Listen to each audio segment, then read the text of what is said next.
ستريس عموما ككلمه في الانجليزي معناها الضغط او التوتر، لكن عندنا النهارده ستريس ليها معنى تاني. في علم الصوتيات الفرنكس حاجه اسمها ستريس بتشابه في العربي كده حاجه اسمها الشده. حاجه اسمها الشده. عندي كلمه مهمه قوي اسمها present او present وتتنطق بنطقين مختلفين. قال لي يا مستر احمد لو الاستريس هنا كم مقطع يا جماعه؟ present مقطعين. لو الاستريس على اول مقطع اللي هو بري فبقول present، فبقول ايه؟ present. يعني ايه present يا مستر احمد؟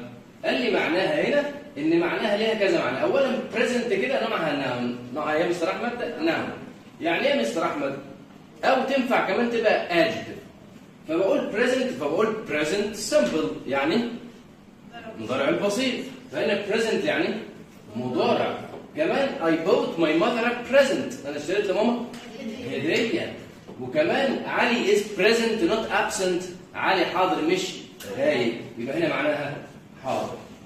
اما لو جيت على النطق بتاع الكلمه الثانيه اللي هي اسمها دي، اسمها present ولا present؟ يبقى النطق اختلف يا خالد. فهنا بنوعها verb يعني فعل. بمعنى ايه يا مستر احمد؟ قال لي بمعنى يقدم. بمعنى ايه يا مستر احمد؟ يقدم. احنا عندنا بننطق هنعمل، اختي في النهارده في الجامعه واخويا هيعمل presentation. اسمه لا اسمه presentation.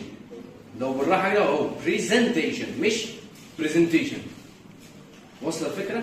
يبقى هنا الاستريس على الجزء ده يبقى معناها يقدم.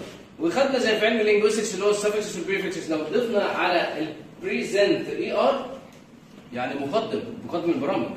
قلت تي في بريزنتر يعني مقدم برامج في التلفزيون. وتنفع بريزنتيشن اللي هو العرض التقديمي وهكذا. ده الفرق. عندنا حاجه فيها ستريس. ناخد سؤال بقى واللي عارفه يجاوب عندنا معانا يعلق عليه.